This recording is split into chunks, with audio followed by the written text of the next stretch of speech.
There was a sound that old Mike knew better than his own name. It wasn't the usual roar of the job site. It wasn't the hammering, the heavy churn of the concrete mixers, or the shouting of a grunt calling out a nickname. It was different. It was a sound bleeding from deep inside the structure, like a sick, heavy groan that concrete makes when it's trying to decide whether to hold on for another second or violently surrender all at once. And that morning, the concrete was making its choice. The fracture appeared slowly, the way these nightmares always do. First, a razor-thin line, barely a pencil scratch snaking up the master pillar, bleeding a steady, fine stream of dust that caught the morning sun like a wisp of gray smoke. Then the line started thickening. It spiderwebbed upward and outward with that agonizing, terrifying slowness that is infinitely worse than a sudden snap, because it gives you just enough time to process the impending catastrophe before you can actually do a damn thing to stop it. Old Mike was already dropping to his knees in the dirt, while the rest of the crew was still blankly trying to process what their eyes were looking at. His heavily calloused hands covered in a lifetime of jagged scars that every job site had carved into his skin like a personal signature, ripped open a rusted metal coffee can with a frantic urgency that had absolutely nothing to do with panic.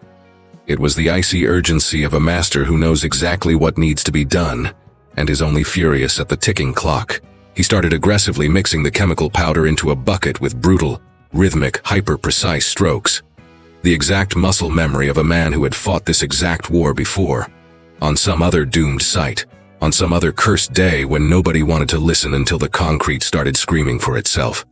Right behind him, the sharp, aggressive click of expensive leather heels slammed against the plywood of the makeshift walkway. "Are you out of your damn mind?" The chief engineer's voice sliced through the air with the razor-sharp entitlement of someone who has never been told no in her entire life. "You're going to contaminate the entire pour. Stop what you're doing right now."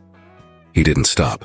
Not because he was trying to be insubordinate, but because there was a lethal countdown ticking in his head that absolutely could not be paused by some arrogant suit in a pristine white hard hat. His eyes were deadlocked on the massive pillar, on the jagged fracture that was continuing its silent, ruthless march up the concrete. He muttered, almost completely under his breath, to nobody in particular, to himself, to the bleeding concrete, to the 30 grueling years he had spent mastering the hidden language of heavy iron and stone. "It's the only shot we have. The main beam is going to snap in 5 minutes." But to really understand how old Mike ended up on his knees in the dirt, gripping that rusted tin can with shaking hands and absolute terrifying certainty in his eyes, we need to rewind the clock a few weeks. We need to go all the way back to the beginning of this bloodbath, which, like all true nightmares, started long before anyone realized they were trapped in one. The Sandcastle luxury development was the kind of massive job site that the city stared at from a distance with pure greed. But up close, it was the same old chaotic war zone. The billion-dollar project was plastered across glossy architectural magazines months before a single cubic yard of dirt was moved. An ultra-high-end gated community, the crown jewel of the new metro expansion, boasting 240 elite condos overlooking a massive artificial lake that was still just a mud pit. The design had swept some prestigious architectural gala in New York. The scale models sitting in the corporate lobbies were all sleek resin and spotless glass, flawless and totally sterile, exactly like everything that only exists on paper. The actual mud was a completely different animal. It was a brutal, grinding anthill of 300 grunts who dragged themselves in before the sun cracked the horizon, and didn't leave until long after it bled out. Men carrying crushing physical weight on their spines that would make any soft spreadsheet jockey completely reconsider their life choices. Men who knew the name of every single piece of that jagged steel and concrete puzzle by raw touch, long before they ever glanced at a manual. And standing dead center in that meat grinder was old Mike, 58 years old. His skin had been aggressively beaten by the brutal sun of so many job sites that the deep, weathered leather was permanent. A rich, heavy texture that broadcasted his entire life story without needing to utter a single word. His salt and pepper hair was shoved under a battered yellow hard hat that he always wore tilted slightly to the left. Not because he was sloppy, but because it was the hyper-specific angle he figured out. Let him physically feel the ambient wind shear and air moisture against his neck. Critical, analog intel that no shiny weather app on an iPhone can ever replace when you're aggressively calculating if a massive concrete pour is going to cure at the right tempo. Old Mike couldn't read. That was the favorite piece of trivia arrogant people weaponized to make him feel small. as if the lack of a single academic skill completely vaporized the absolute genius of everything else he brought to the table. What those toxic suits never understood, or were simply too incredibly lazy to figure out, was that in the absence of written words, he had aggressively developed a superpower that isn't taught at MIT or Stanford. He had learned how to read the actual physical bones of a structure, with his naked eyes, with his calloused bare hands, armed with a terrifying laser-focused attention born from 30 years of standing in the trenches at the exact moment the concrete cures, when the heavy rebar flexes, when the deep earth decides whether it's going to accept the million-ton load being dropped on its back, or violently reject it with a catastrophic collapse that absolutely does not negotiate. His physical commands on the site were sharp, brutal, and flawlessly precise. A quick hand pointing to the left flank, 2 fingers snapped in the air, a silent, heavy nod to a specific operator across a chaotic sea of roaring iron. His crew read his body language effortlessly without him ever having to scream over the diesel engines. Not because they were terrified of him, because they trusted him with their lives. It was a blistering Monday morning when the corporate cavalry rolled in, a sleek, imported silver luxury SUV, tires still sparkling clean like it just rolled out of a climate-controlled executive parking garage. It slammed to a halt right at the throat of the main gate, exactly where the jagged debris from the initial excavation was still being bulldozed. The jarring, almost offensive contrast between the gleaming chrome and the brutal blood-red clay of the site was the kind of stark, unforgettable image that burns itself into your retinas, whether you want it to or not.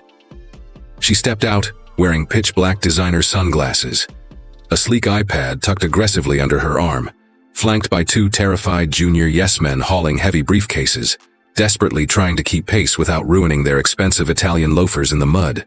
32 years old, armed with a master's in civil engineering from some elite Ivy League pipeline, clutching a resume that the corporate brass shoved down everyone's throats with the desperate frequency of cowards who need to establish sheer dominance before the actual work even begins. The chief, which was the title she aggressively demanded from minute 1, hadn't bled for her respect in the dirt.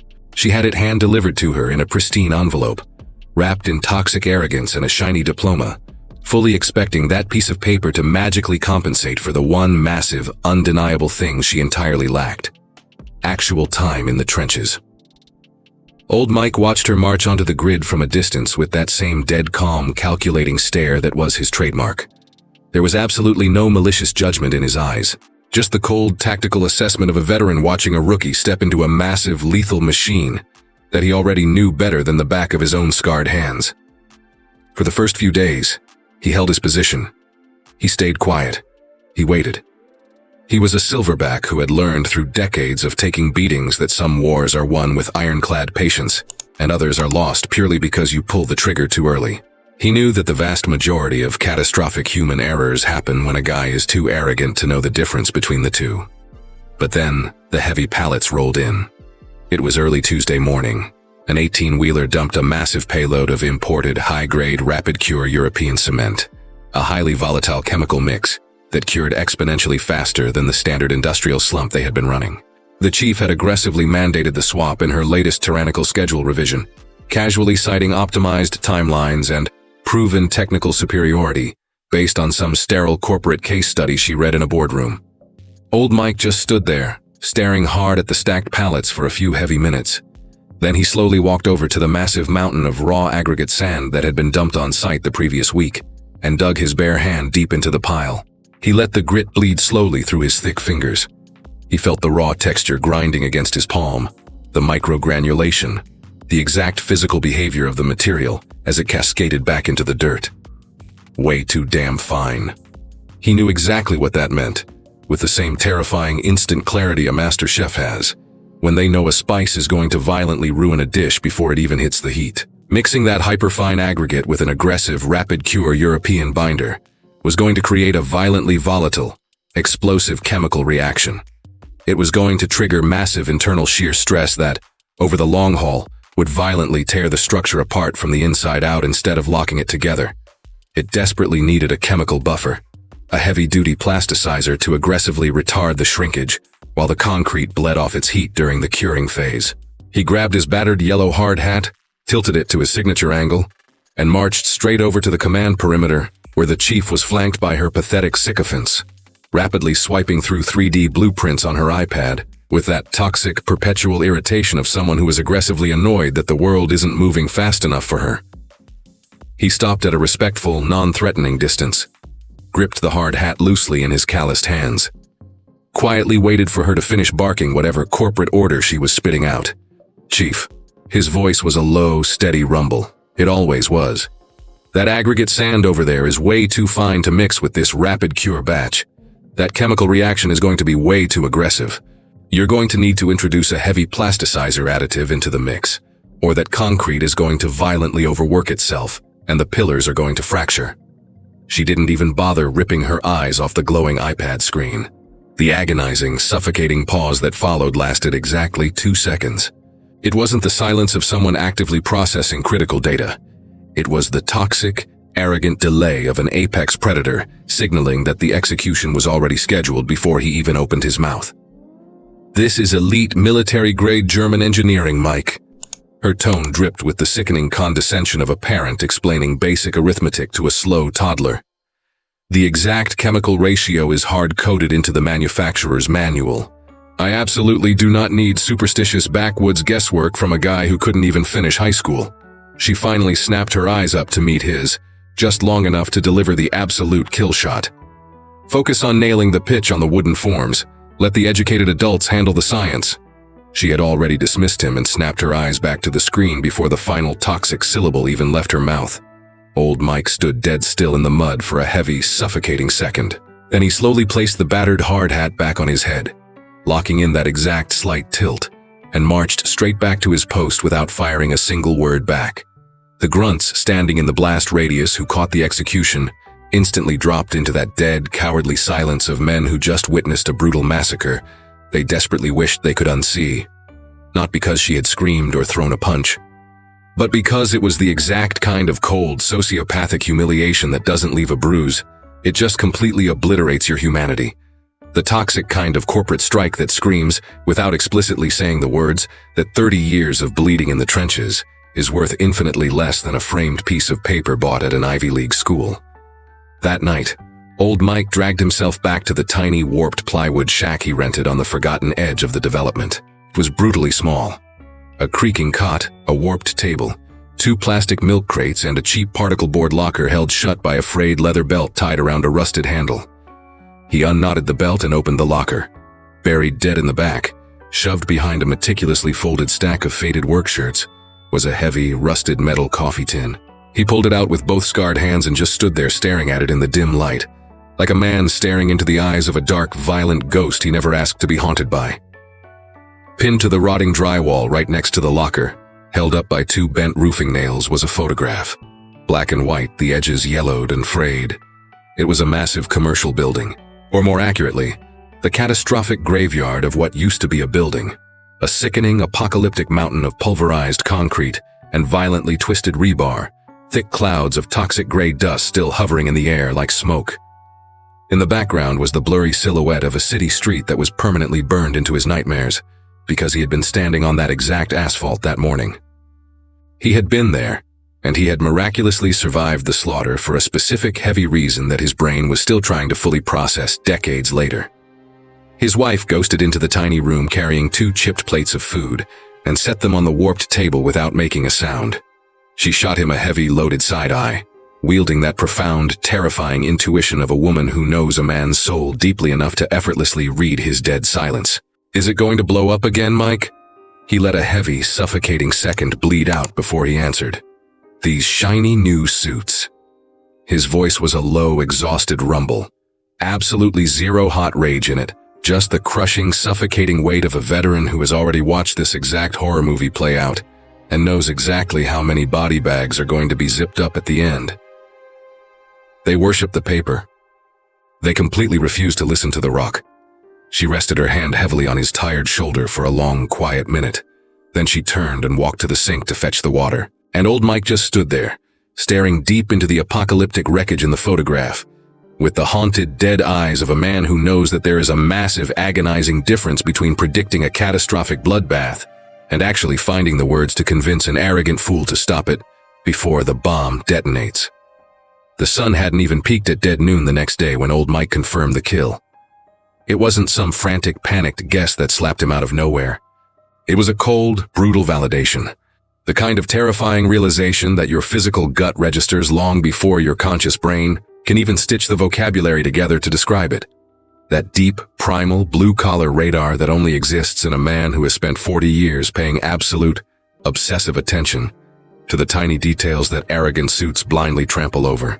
He was standing 50 yards off the primary pore zone, his thick arms crossed over his chest, his eyes deadlocked on the heavy gray sludge, violently pulsing out of the massive pumping hose. There was something sickeningly wrong with the fluid consistency. It wasn't something a rookie or an iPad algorithm would ever flag, but to his eyes, it was as glaringly obvious as a sudden, violent drop in air temperature. The concrete was bleeding out its hydration way too damn fast. It was aggressively pulling ahead of schedule, chemically stiffening at a violent, chaotic tempo that absolutely did not match the ambient heat, the dry wind, or the heavy steel forms they were dumping it into. He dropped into a deep squat in the mud. He shoved his bare, calloused hand directly under the pulsing hose and swiped a thick glob of the raw slurry that had bled over the edge of the wooden form. He stood back up. He aggressively rubbed the sludge between his thumb and index finger, cataloging the microscopic texture, feeling the raw chemical heat, pressing the heavy paste deep into his palm. It crumbled like dry chalk. It absolutely should not be crumbling like dead ash. Premium concrete with a lethal structural bite has a very specific, sticky, magnetic cohesion when the chemical curing curve is locked in the green zone. This toxic batch was aggressively vaporizing its water content way too fast, which meant the internal chemical bonds were violently crystallizing in a panicked rush, lacking any real structural depth. The critical life or death bond between the curing concrete and the heavy steel rebar skeleton, the absolute literal backbone where the raw strength of the entire skyscraper lives, was being systematically assassinated right in front of his eyes, cubic yard by cubic yard, as the massive pump relentlessly, violently chugged on. And the massive pump was violently dumping that poison straight into the master central pillar, the master core, the absolute titan of the grid that shouldered the crushing, exponential weight of the massive transition slab, which in turn carried the terrifying gravitational load of the 6 luxury floors stacked above it, which would eventually carry the lives of hundreds of sleeping families who were blindly trusting that the concrete beneath their beds wasn't poured by an arrogant fool. Old Mike aggressively wiped the toxic gray sludge onto his faded jeans, grabbed his hard hat, and marched straight for the executive trailer. The command trailer was one of those pathetic, sanitized boxes that desperately tries to copy-paste a sterile Silicon Valley boardroom into the middle of a war zone. A screaming portable AC unit that never actually killed the blistering heat. A sleek glass desk dominated by massive dual monitors and pristine, color-coded logistical Gantt charts stapled to the cheap drywall. The chief was sitting on her throne, fiercely swiping at her iPad, flanked by 2 terrified junior analysts, aggressively tearing apart the latest physical completion matrices. Old Mike rapped his heavy knuckles on the open door frame. He waited. She finally snapped her eyes up, radiating the toxic, furious glare of an apex predator who is deeply offended that a peasant dared to breathe her oxygen. "What the hell do you want?" He took 2 heavy steps into the AC chill. He kept his voice dropped in that low, dead calm, deeply respectful rumble he always utilized, even when the brutal reality of the situation demanded screaming sirens. "Chief, that high-yield batch is vaporizing its hydration way too damn fast down in the main core." He slowly opened his scarred hand, exposing the dried, crumbly residue still flaking off his palm. "It's flash curing way ahead of schedule. The structural bond with the rebar is going to be catastrophically compromised. You absolutely need to kill the pump on the master core right now and recalibrate the mix. You need to inject the heavy plasticizer I warned you about yesterday." The dead silence that choked out the trailer lasted less than 3 agonizing seconds. But in that microscopic window, he watched the mask on her face violently mutate. He watched the baseline corporate irritation violently cross a psychotic red line and twist into something incredibly dark and unhinged. She violently shoved her ergonomic chair back and stood up. And when she finally opened her mouth, the voice that slashed through the room was no longer the icy, controlled condescension of an elite executive swatting a fly. It was unhinged, shrieking loud enough for the 2 terrified analysts to bury their eyes in their laptops. Loud enough that the grunts smoking cigarettes 30 feet outside the trailer heard every single radioactive syllable with crystal clarity. "Are you actually standing in my office questioning my technical authority? She thrust her manicured finger straight at old Mike's chest like a loaded gun. The physical distance between them was less than 3 feet. I hold a premier engineering license. I hold an elite international master's degree. She was aggressively hammering every single word like a nail, deliberately trying to inflict maximum psychological trauma. You are an illiterate bottom-feeding grunt who actually thinks he can overrule hard science. Old Mike didn't flinch. He held his ground, his massive arms hanging dead at his sides, his eyes locked dead onto hers, refusing to look at the floor, refusing to match her psychotic rage, just standing there with the terrifying, immovable peace of a man who has absolutely nothing left to prove to the world, and therefore doesn't need to build a defensive wall. If you lay a single finger on that chemical mix, she hissed, her finger still aggressively aimed at his throat, or if you try to order a single one of my operators to kill that pump, I will personally terminate you for gross insubordination before you can even blink. Her pitch spiked into a frantic, hysterical screech. I absolutely will not allow some pathetic dirt kicker to blow up my corporate timeline because he has a superstitious gut feeling. That final, toxic word echoed violently against the cheap drywall. Nobody moved a muscle. And in that suffocating dead silence, something happened that old Mike had sworn a blood oath to himself he would never let happen again. A tear. Just one, heavy, stubborn tear that broke loose and tracked down his weathered, leathery cheek without asking permission, without warning, and moving too fast for him to crush it down. He didn't even lift a finger to wipe it away. He couldn't, and even if he tried, there was something too massive and brutally honest embedded in that single drop of water to try and hide it from the world. It was the crushing, agonizing grief of 30 brutal years in the trenches. It was the suffocating weight of every single time a blue-collar genius had been violently discarded and thrown in the trash simply because he didn't know how to translate his mastery into arrogant corporate jargon. It was the raw, bleeding tear of a man who had spent his entire life possessing lethal, life-saving knowledge, but was utterly paralyzed by his inability to prove it to the sociopaths holding the executioner's switch. He held his ironclad posture, slowly turned on his heel, and walked out into the heat. It is genuinely sickening to wrap your head around the fact that a human being could be that vile, isn't it? That an elite professional, armed with the best education money can buy, would weaponize that knowledge not to protect a massive structure, but to violently execute the dignity of an old man who was just desperately trying to stop a bloodbath. If you feel that same violent outrage burning in your chest right now, smash that like button to prove you are standing shoulder to shoulder with old Mike. The hit job dropped right before the lunch whistle blew. One of the junior foremen, his face twisted in the agonizing, nauseating discomfort of a guy who has been ordered to shoot a dog he actually likes, awkwardly shuffled up to old Mike on the perimeter fence and muttered that the chief had issued a direct operational reassignment. Effective instantly, old Mike was permanently banned from the central core perimeter and explicitly forbidden from approaching any live pour.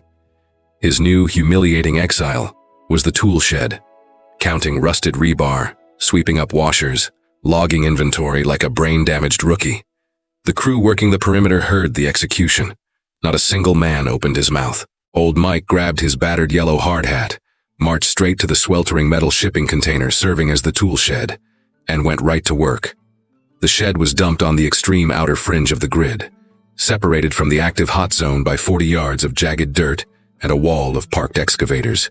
You could physically see the master core from there, but only from a massive distance. You could watch the tiny silhouettes of the concrete crew moving around, but you were completely blind to the lethal, microscopic details. That is exactly how old Mike spent the entire following afternoon, mindlessly stacking heavy steel rebar while keeping his sniper eyes dead-locked on the central pillar. And that is exactly where he spotted the executioners pulling the trigger. The rookies tasked with babysitting the chemical curing process were running the protocol, but they were half-assing it with catastrophic negligence.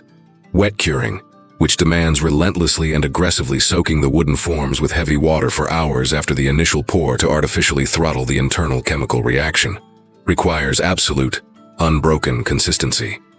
What he was watching through the heat distortion from 40 yards away was a pathetic, lazy, sporadic sprinkle.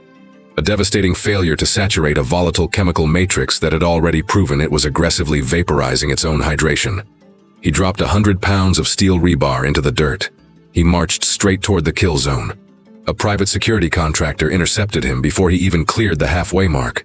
A young kid, rocking a crisp, overly starched uniform, wearing the terrified, aggressive mask of a rookie who had been handed a direct written hit order from the boss. "Mike." The kid actually used a respectful tone but blocked his path with a rigid stance. "Direct orders from the chief. You are absolutely restricted from breaching the active pore perimeter." He stopped dead in his tracks. He stared a hole through the kid's chest for one heavy beat, then slowly shifted his eyes to the massive gray pillar smoking in the background, and then snapped his gaze back to the guard. He pivoted on his heel and marched back to his cage. That night, trapped in his plywood box, old Mike didn't sleep a single minute.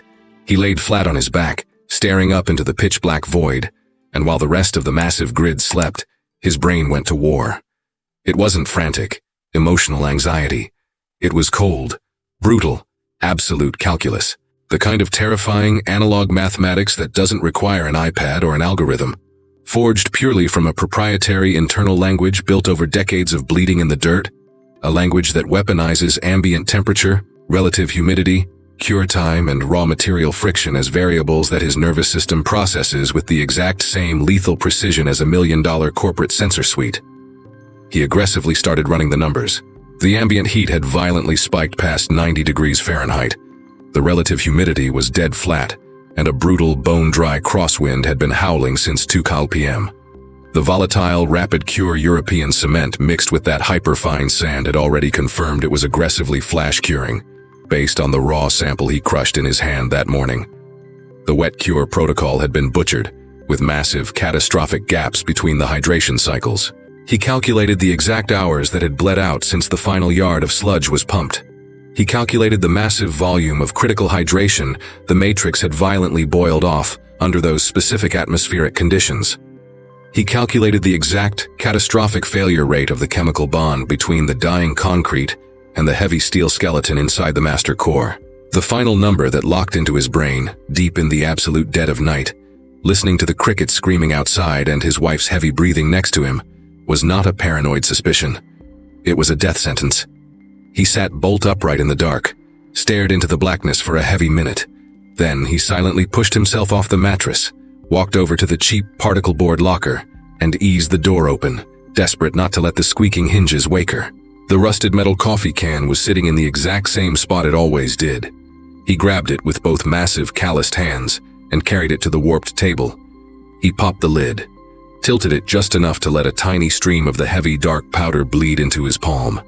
He stared down at that powder with the terrifying, absolute reverence of a man looking at a holy relic, because that is exactly what it was. It was the exact chemical buffer, in the exact brutal proportion, that he had hoarded in the dark for reasons he could never quite explain to a single soul on Earth, only to his own gut, operating on a frequency that didn't require a translation. He had dragged that rusted can from war zone to war zone for decades. There was a massive site before this one, a lifetime ago, where he had been too late to pull the trigger, where his screaming warnings had been arrogantly swatted away by the exact same breed of corporate suit, and the entire structure had violently collapsed in the dead of night before the morning shift clocked in.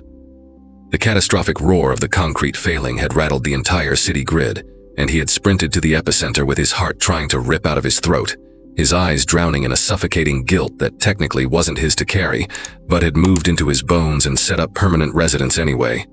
The faded photograph nailed to his wall was the exact aftermath of that slaughter. He had hoarded the chemical buffer ever since as a dark, violent reminder. A blood oath whispered to himself in the mirror, "Never again. If the monster wakes up again, I will be locked and loaded." And the monster was officially awake.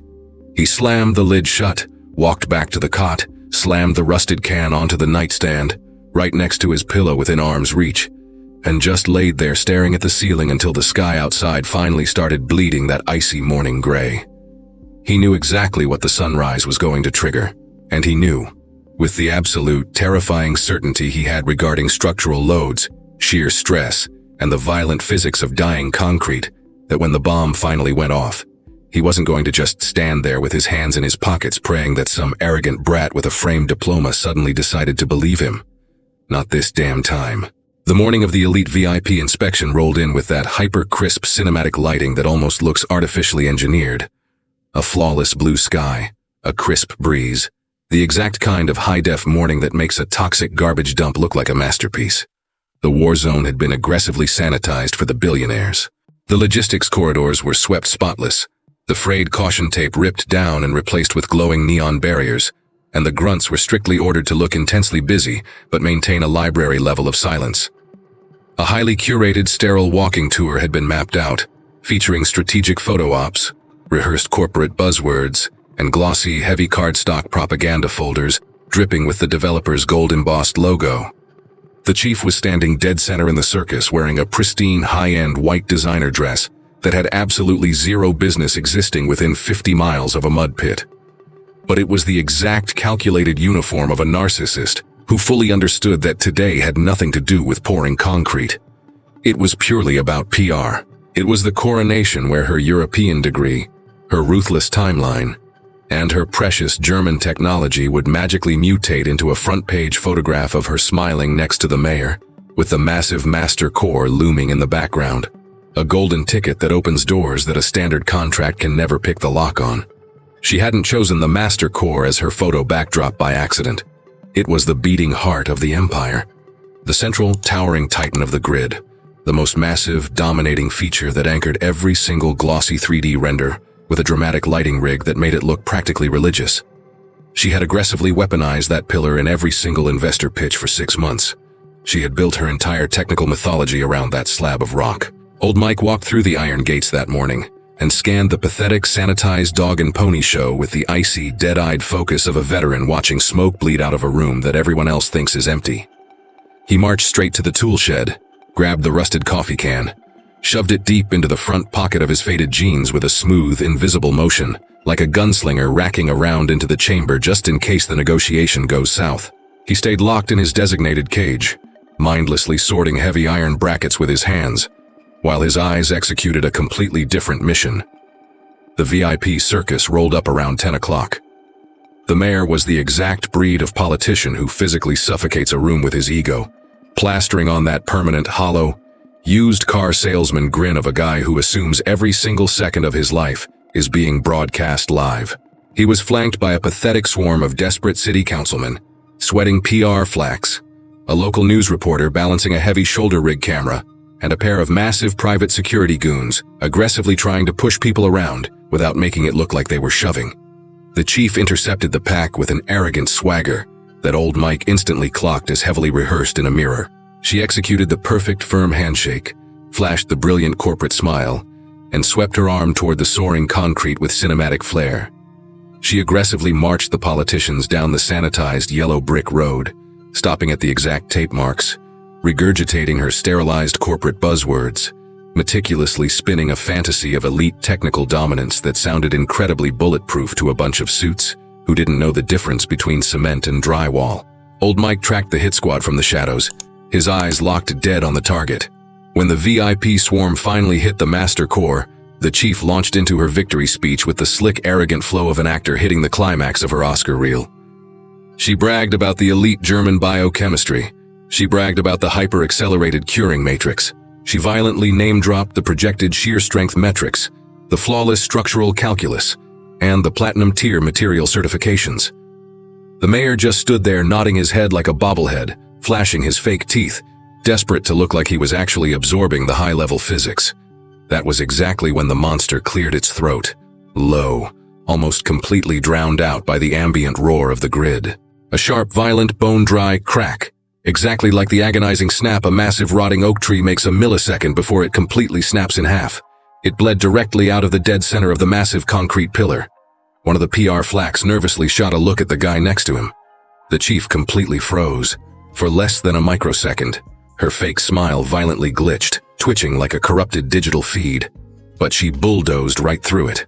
She picked the corporate buzzword right back up, thrust her arm toward the soaring apex of the pillar, and aggressively kept talking with the psychotic, terrifying delusion of a tyrant who genuinely believes that if she refuses to acknowledge a bomb, it physically cannot explode.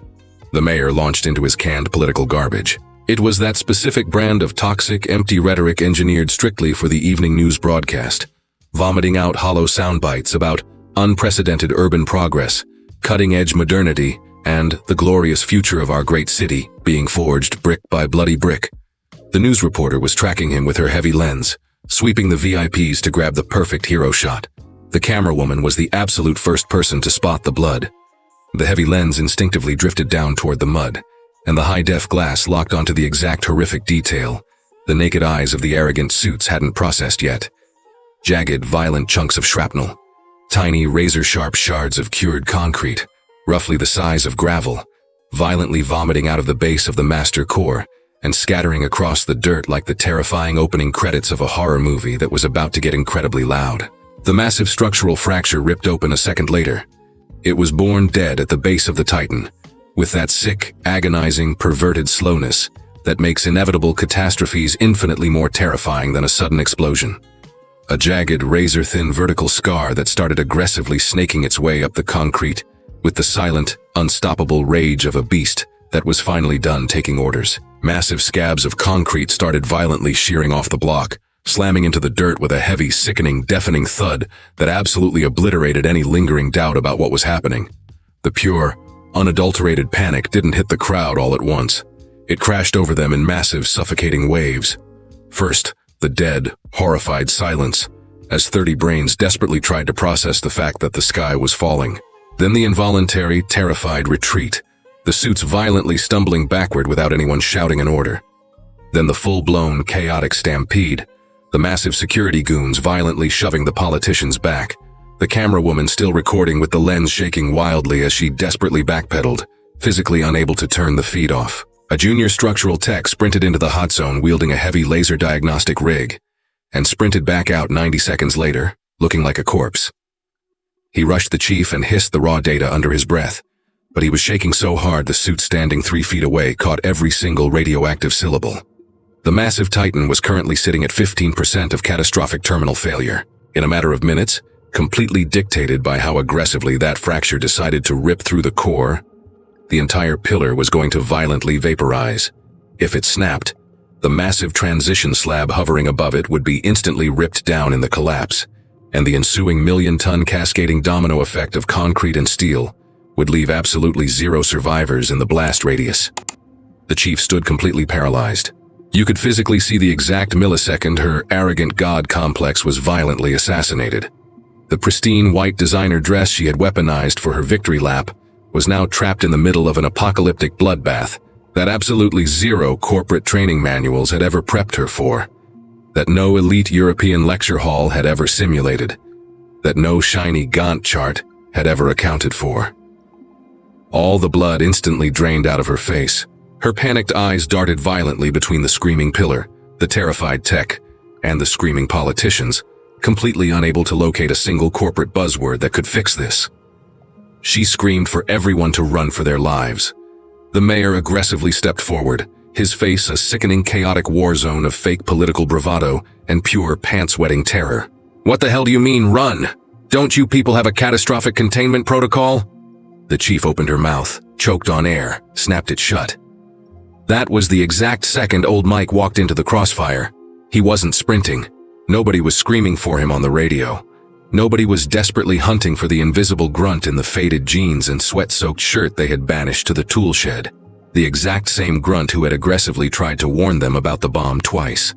He simply ghosted out of the chaotic background of the grid, marching straight into the kill zone, with a heavy plastic bucket in his left hand and the rusted coffee can in his right. He was radiating a terrifying, absolute calm that had absolutely nothing to do with being blind to the danger. It was the lethal, hyper-focused calm of a veteran who has lived inside the blast radius for so long that he learned how to operate in the fire without burning to ash. The chief locked onto him and shrieked in absolute hysteria before he even closed the gap. "Mike, get the hell out of the zone! The core is coming down!" He didn't even tap the brakes. He blew right past her without breaking eye contact with the pillar, refusing to answer her, completely ignoring the screaming command. Not out of spiteful disrespect, but because his brain was operating in a completely different dimension. He was locked in the zone where the only things that actually exist on Earth are the bleeding target, the kill shot, and the rapidly evaporating seconds left on the clock. He hit the master core and dropped to his knees in the dirt. The agonizing internal screaming of the massive concrete block was completely deafening now to anyone standing in the blast radius. That low, heavy, relentless, bone-chilling groan that old Mike had learned decades ago was the absolute final death rattle of failing iron. The jagged fracture had violently ripped another 3 inches up the block since he had marched out of the shed. He violently ripped the lid off the rusted can with his scarred hands. He dumped the heavy chemical powder directly into the water bucket he had hauled over, executing the pour with the terrifying precision of a master who doesn't need a digital scale because he doesn't use one. His calloused hands knew the exact lethal chemical ratio by pure muscle memory, built over decades of manipulating highly volatile materials that absolutely do not forgive a single mathematical error. And he went to war. He shoved his bare, unprotected hands violently into the toxic sludge without a flinch. He aggressively packed the heavy mortar directly into the screaming fracture, physically massaging the chemical compound deep into the dying concrete, violently forcing the material into the wound with brutal, rhythmic, desperate strikes. The raw chemical heat of the rapid cure mixture was aggressively burning the skin off his knuckles, but he didn't even flinch. He had been burned by this exact fire before. He had executed this exact tactical strike before, in infinitely worse conditions, on massive sites that the corporate world never knew were saved, because when a skyscraper doesn't collapse, nobody bothers to interview the grunt who stopped it. While he violently packed the wound, he started barking out loud, not shouting at the terrified crowd, barking at himself, aggressively locking in his physical rhythm, verbally downloading the complex chemical calculus screaming through his brain to physically synchronize the violent movements of his bleeding hands. 250 grams of heavy plasticizer, 100 flat of active silica. His voice was a heavy, gravelly rumble, basically a ghost whispering in a hurricane. This kills the flash cure. This chokes the bleed. The massive herd of politicians, terrified reporters, corporate techs, and security goons who had violently retreated to the perimeter line were standing paralyzed in absolute dead silence. The camera woman had her heavy lens dead locked on his back, but she had completely stopped her frantic, panicked live narration. She was just staring through the glass, her face twisted in the raw shock of someone watching a superhero defuse a nuclear warhead with his bare hands, having absolutely no idea how to explain it to the audience. The mayor was a ghost. The chief wasn't breathing. The only sounds left on planet Earth were the agonizing, violent shrieking of the million-ton structure hovering above them, the wet, heavy slap of old Mike's bleeding hands violently packing the wound, and his low, gravelly voice reciting the exact chemical coordinates he had hoarded in his skull, like the launch codes to a nuclear bunker. The seconds bled out with a suffocating, agonizing slowness that felt like physical gravity crushing their lungs. And then, with terrifying, agonizing slowness, the violent screaming of the concrete started to fundamentally shift its pitch. The digital stress alarms flatlined. It didn't happen in a single cinematic snap. It was a slow, grueling bleed-off, exactly like a massive tidal wave violently receding, before you even realize the ocean has changed its mind. The piercing, high-frequency digital screech that had dominated the war zone for 30 minutes started aggressively losing its pitch, the red spikes on the monitors spacing out, throttling down, until the final, exhausted blip faded into absolute zero. All that was left was the ambient, everyday roar of the job site, the hot wind ripping through the skeletal steel, a heavy dump truck idling on the horizon, and the birds that had violently scattered at the first crack, slowly fluttering back to the power lines. The elite forensic tech squad slowly crept back to the master core, clutching their laser scanners with the terrified, hyper-cautious hesitation of guys poking a sleeping bear.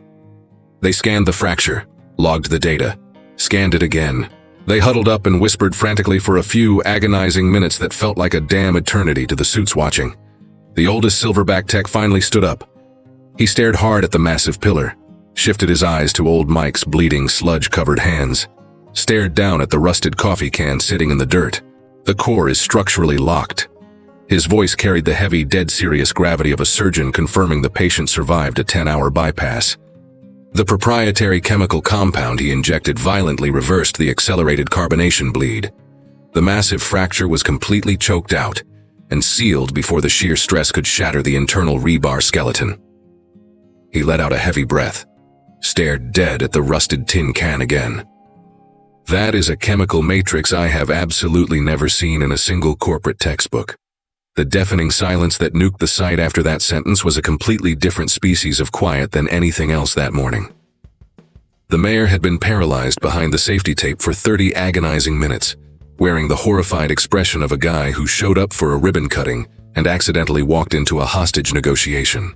The massive physical wave of relief that crashed over his face when the alarms died lasted exactly 3 seconds before it violently mutated into something else entirely. Something infinitely darker, heavily political, and deeply personal. The terrifying realization that he was the guy who was going to have to stand at a podium tomorrow and explain this bloodbath to the press. He aggressively marched right into the hot zone. He locked a furious glare on the chief, who was still standing paralyzed, her arms wrapped tight over her designer white dress. Realizing the victory photo op was permanently dead, he snapped his head toward old Mike, who was slowly pushing himself off the dirt, fighting the brutal, agonizing stiffness of a 58-year-old man who just spent 30 minutes grinding his knees into raw concrete. Who the hell is this man? He didn't ask it like he wanted an introduction. He barked it like an execution order. He was aggressively demanding that someone look him in the eye and explain exactly how a ghost in faded mud-caked jeans and a sweat-drenched shirt just casually executed a miracle that nobody else on this billion-dollar site could even comprehend. How exactly did a nameless grunt know exactly how to defuse a bomb that you, armed with your elite European diploma, couldn't even see coming? The chief opened her mouth, but before a single pathetic excuse could bleed out, the old silverback tech cut her off, his heavy voice dominating the airspace. He had finally bridged the mental gap that the terrified suits hadn't crossed yet. Or maybe the realization was just violently crashing into his brain in that exact millisecond. Because there was something incredibly specific burned into old Mike's weathered face, into the lethal precision of his hands, into the ghost formula that didn't exist in any corporate manual, that aggressively woke up a very old, very heavy memory. And then the legend spilled out, not in a clean cinematic monologue. It bled out in jagged, heavy fragments, the exact way brutal truths always do. The terrified crew and the suit slowly started stitching the pieces together as the old tech kept talking, as a few other veteran grunts stepped up to confirm the intel, while old Mike just stood dead silent in the mud, wearing the exhausted, hollow expression of a ghost listening to his own eulogy being read by strangers. 40 years ago, there was a young, savage site superintendent that every major heavy iron developer in the state was aggressively trying to poach, fighting over him with a frantic desperation that absolutely did not make sense for a guy holding his title. He hadn't finished high school, never even came close. But over decades of grinding in the dirt, he had forged a terrifying, superhuman mastery over the raw behavior of curing concrete that his corporate bosses could only describe with one pathetic, non-technical word: instinct. They labeled it instinct simply because they lacked the vocabulary to describe what it actually was. An absolute, god-tier empirical genius, built entirely on a level of obsessive, relentless observation that 99% of humanity is physically incapable of sustaining for decades. In the trenches, the grunts didn't call him Mike. They called him the concrete alchemist, not out of some cheap, superstitious mysticism, because of his lethal precision. Because the heavy chemical slurries he manually whipped up possessed a structural integrity that the Ivy League engineers desperately tried to reverse engineer in sterile labs and completely failed to replicate. Because the massive towers he supervised stood with a terrifying durability that the corporate algorithms couldn't explain. Because he had spent years bleeding in the mud, relentlessly failing, tweaking, and observing, until he manually engineered his own proprietary chemical buffer that aggressively throttled concrete shrinkage in a way that modern science hadn't even written the textbooks for yet. That rusted metal coffee can was the absolute final, perfected iteration of that ghost formula. And then came the brutal, radioactive chapter of the legend that the terrified suits, the politicians, and the breathless reporters standing in that dust pit were absolutely not prepared to swallow. There was a massive site, the one immortalized in the faded black and white photograph nailed to the rotting plywood in his shack. A towering skyscraper violently reduced to a pulverized graveyard of shattered concrete and twisted rebar. Toxic gray smoke still hovering over the carnage like a shroud. 3 men were slaughtered in the collapse. Old Mike had violently, desperately screamed at the lead structural engineer on that site for weeks. He dragged physical samples into the trailer. He frantically tried to explain, using the broken blue-collar vocabulary he had, lacking the shiny corporate buzzwords he didn't know, exactly what was rotting inside the foundation, trying to translate what the dying concrete was screaming to anyone willing to listen. The arrogant suit had executed the exact same sociopathic dismissal that the chief had pulled 2 weeks ago. He tossed the data in the trash. He mocked him as a paranoid amateur. He fired him on the spot and threw him off the grid. When the master foundation violently snapped in the dead of night, The three men crushed in the rubble were grunts pulling the graveyard shift. And purely because old Mike couldn't read a legal document, because he didn't have a team of ruthless union lawyers shielding his back, because in a rigged corporate courtroom, a forged piece of paper will always decapitate the memory of a man who can't write his own name. He was the only guy left standing without a chair when the music stopped. He absorbed the entire catastrophic blame. They violently stripped his license. They permanently nuked his rank. He was completely erased from the history of that bloodbath, and totally purged from the legacy of every single skyscraper he had built before it. As if 30 years of absolute genius could just be violently scrubbed out of existence by a coward holding a pen. So he hoarded the rusted can, not as some pathetic nostalgic trophy, as a blood oath, a violent promise to his own soul that if the monster ever woke up again, and he knew it would, because that specific breed of toxic arrogance never dies, he absolutely would not be 5 minutes late to the war. The chief stood completely paralyzed, her arms, which had been aggressively crossed in absolute defiance, hanging dead at her sides. The pristine white dress looked like it belonged to a ghost, a pathetic costume from a totally different timeline where she actually won the day. Her face had violently cycled through a dozen chaotic expressions over the last 5 minutes, finally flatlining into something raw, stripped, and utterly exposed. It wasn't calculated embarrassment, and it wasn't a rehearsed PR apology. It was the devastating hollow look of an arrogant god who just had her entire religion violently disproven and knows she can never unsee the truth.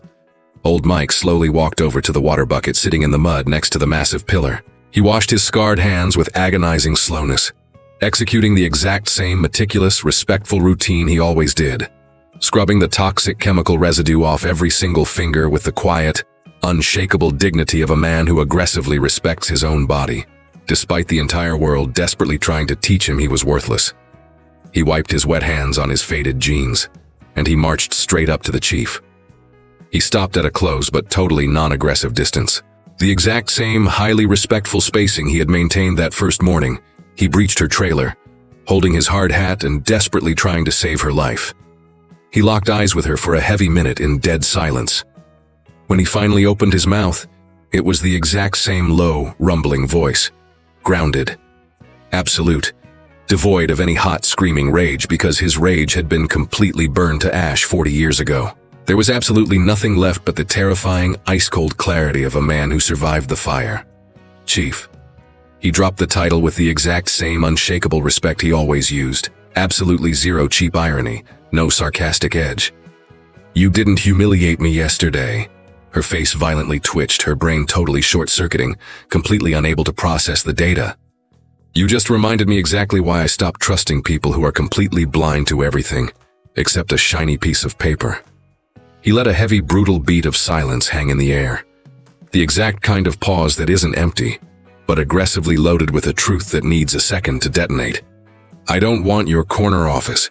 I don't want a single damn thing that belongs to you. The hot wind howled through the skeletal steel of the massive grid, letting out that low, metallic groan that heavy iron makes when it's baking in the sun. I just want you to learn one hard lesson. His eyes bored a hole straight through her skull, not flinching, completely devoid of cruelty, armed only with the terrifying, immovable certainty of a man who has hit the altitude where the truth is the only currency left. Nobody builds a damn thing on this earth alone, and no shiny piece of paper will ever replace 40 years of bleeding in the dirt. He reached down and snatched the rusted metal can out of the mud. He shoved it deep into the pocket of his jeans with the exact same invisible, ghost-like motion he used to conceal it that morning. And he turned his back and walked straight back to his cage in the tool shed. Now I'm asking you, if you were standing in the chief's pristine white boots, after having your entire reality shattered and hearing that brutal legend, how would you handle the fallout? Would you have dropped to your knees and publicly begged for forgiveness? Or would you have just swallowed the ego hit, spun the PR, and acted like it was all part of the plan? Drop your verdict in the comments. I genuinely want to know exactly how you would play it. This brutal story is the ultimate proof that real, lethal knowledge doesn't need a framed diploma, doesn't wear a shiny corporate badge, and absolutely never asks for permission to save a life. The toxic arrogance of suits who think a piece of paper makes them gods can trigger a bloodbath that no insurance policy on earth can cover. And the ghosts in the trenches holding decades of raw mastery in their calloused hands demand absolute respect. long before the concrete violently snaps and forces you to listen. If you love stories that hit you right in the chest and force you to think, smash that subscribe button and ring the bell so you never miss the next bloodbath of justice. Our crew is waiting for you in the trenches. The mayor didn't evacuate the hot zone immediately. He stood paralyzed in the dirt for a few heavy minutes after old Mike vanished back into the shadows, wearing the panicked, calculating expression of a career politician desperately trying to figure out how to spin a disaster before he actually figures out how he feels about it. He aggressively waved his PR flack over, hissed a few frantic orders into his ear, and then violently pivoted back to the crowd, weaponizing the exact booming, authoritative tone he used when he needed the cameras to catch his good side. The municipal gold seal of approval was officially dead. He publicly ordered a massive, scorched earth forensic audit on the entire billion-dollar grid, from the deep bedrock foundation to the penthouse blueprints, deploying independent structural assassins heavily monitored by the city. Absolutely zero progression would be green-lit until every single cubic inch of concrete was aggressively interrogated by a tech squad that had zero financial ties to the developers.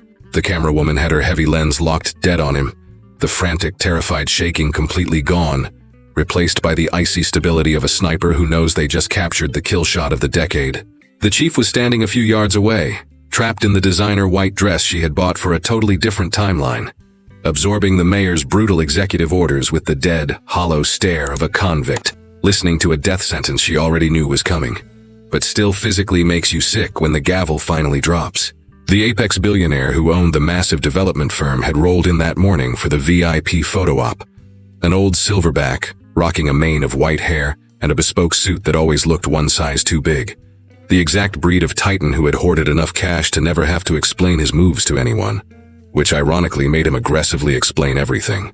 He had hovered in the deep shadows during the entire bloodbath, radiating the terrifying, absolute stillness of an apex predator running hyper-aggressive financial calculus, while everyone else was just burning oxygen panicking. As the chaotic circus finally started bleeding out of the yard, he executed a microscopic flick of his wrist, instantly summoning his lead attack dog. The chief's execution was finalized and delivered before the sun even started to drop.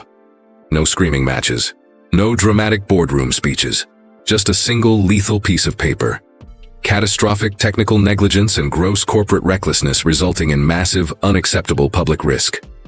The exact kind of icy, sterilized legal jargon that is absolutely terrifying precisely because it's totally dead inside, letting the radioactive reality of her failure scream for itself. She was frog-marched off the grid that exact same afternoon, clutching her shiny iPad like a pathetic shield, her swarm of sycophants instantly evaporating, abandoning her one by one, as they miraculously remembered urgent emails they had to answer in the opposite direction.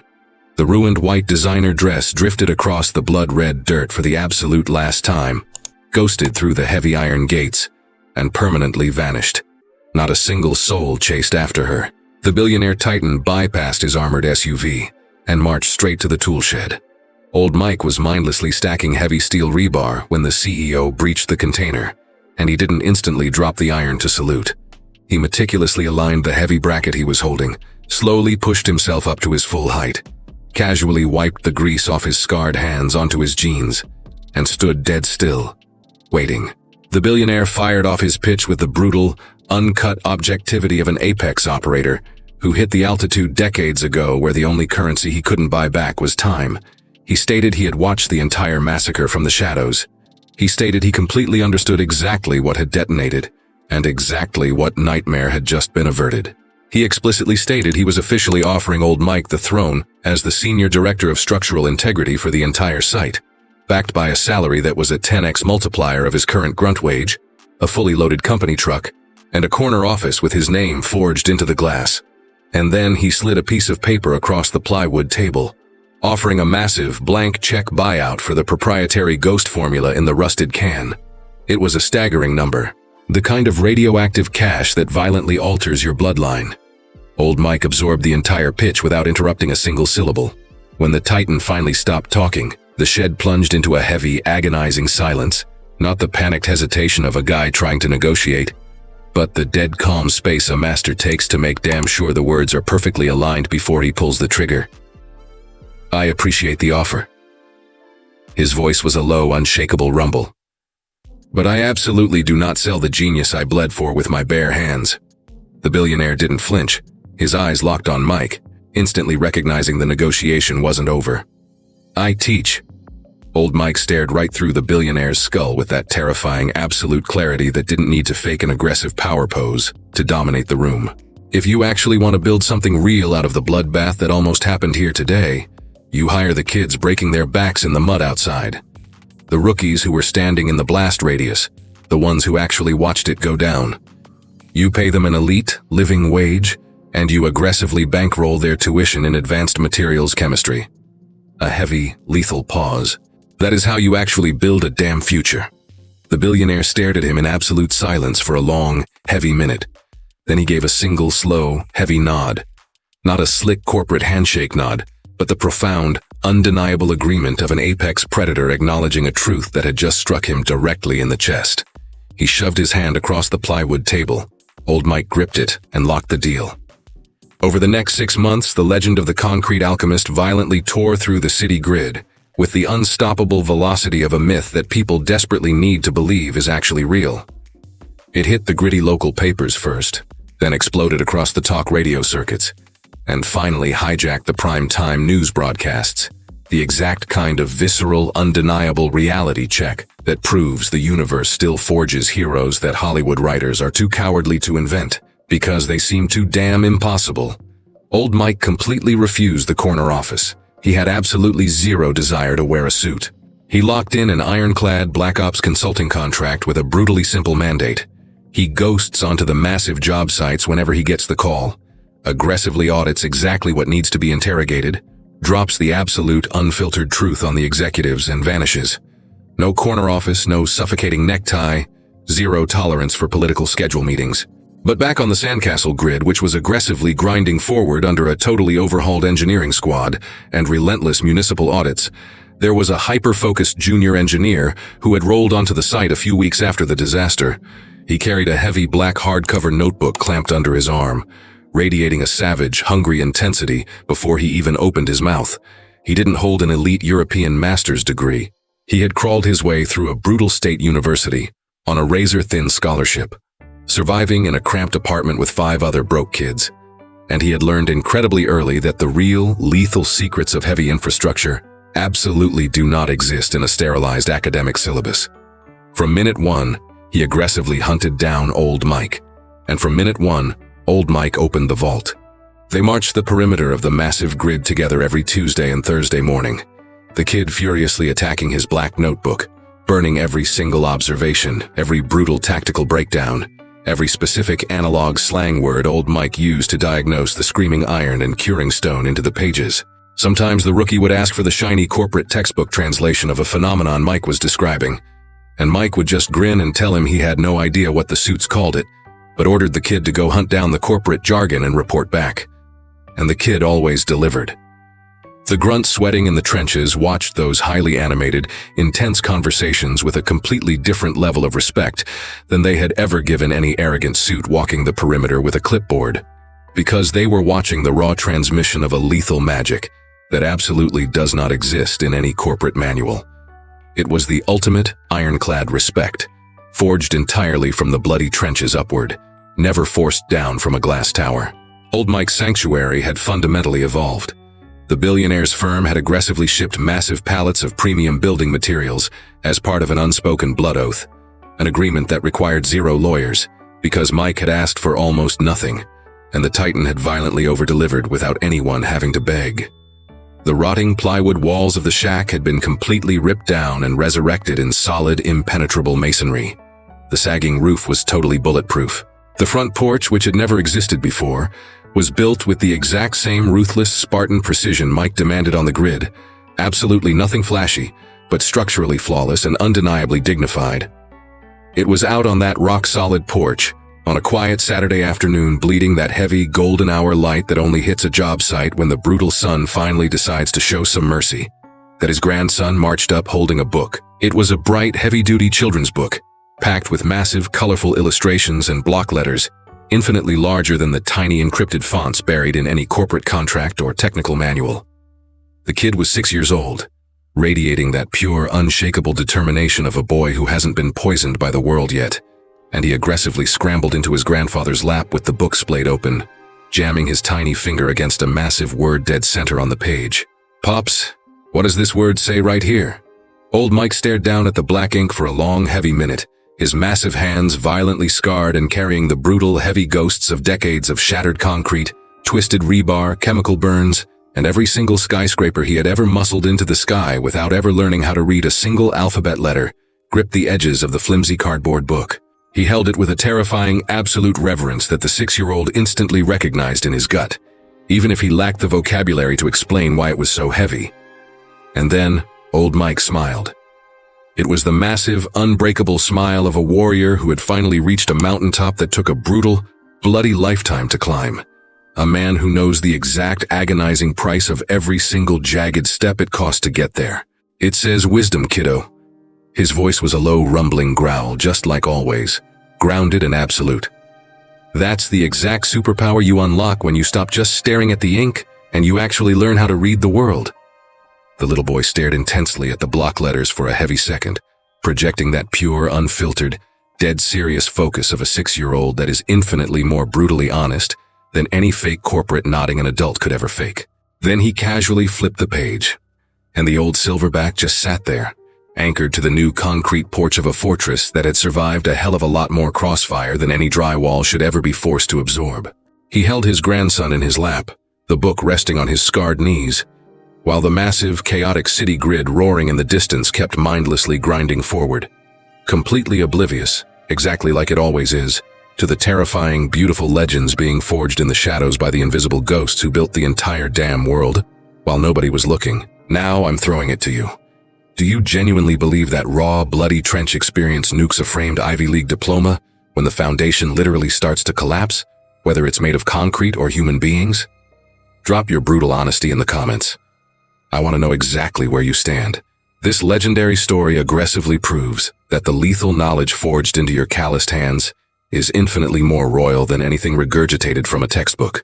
The toxic arrogance of underestimating a ghost who walked the hardest path before you were even born carries a catastrophic price tag that absolutely no corporate timeline can ever survive.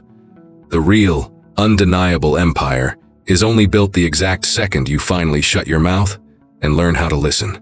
If you love stories that hit you right in the chest and force you to look in the mirror, smash that subscribe button and ring the bell so you never miss the next bloodbath of justice.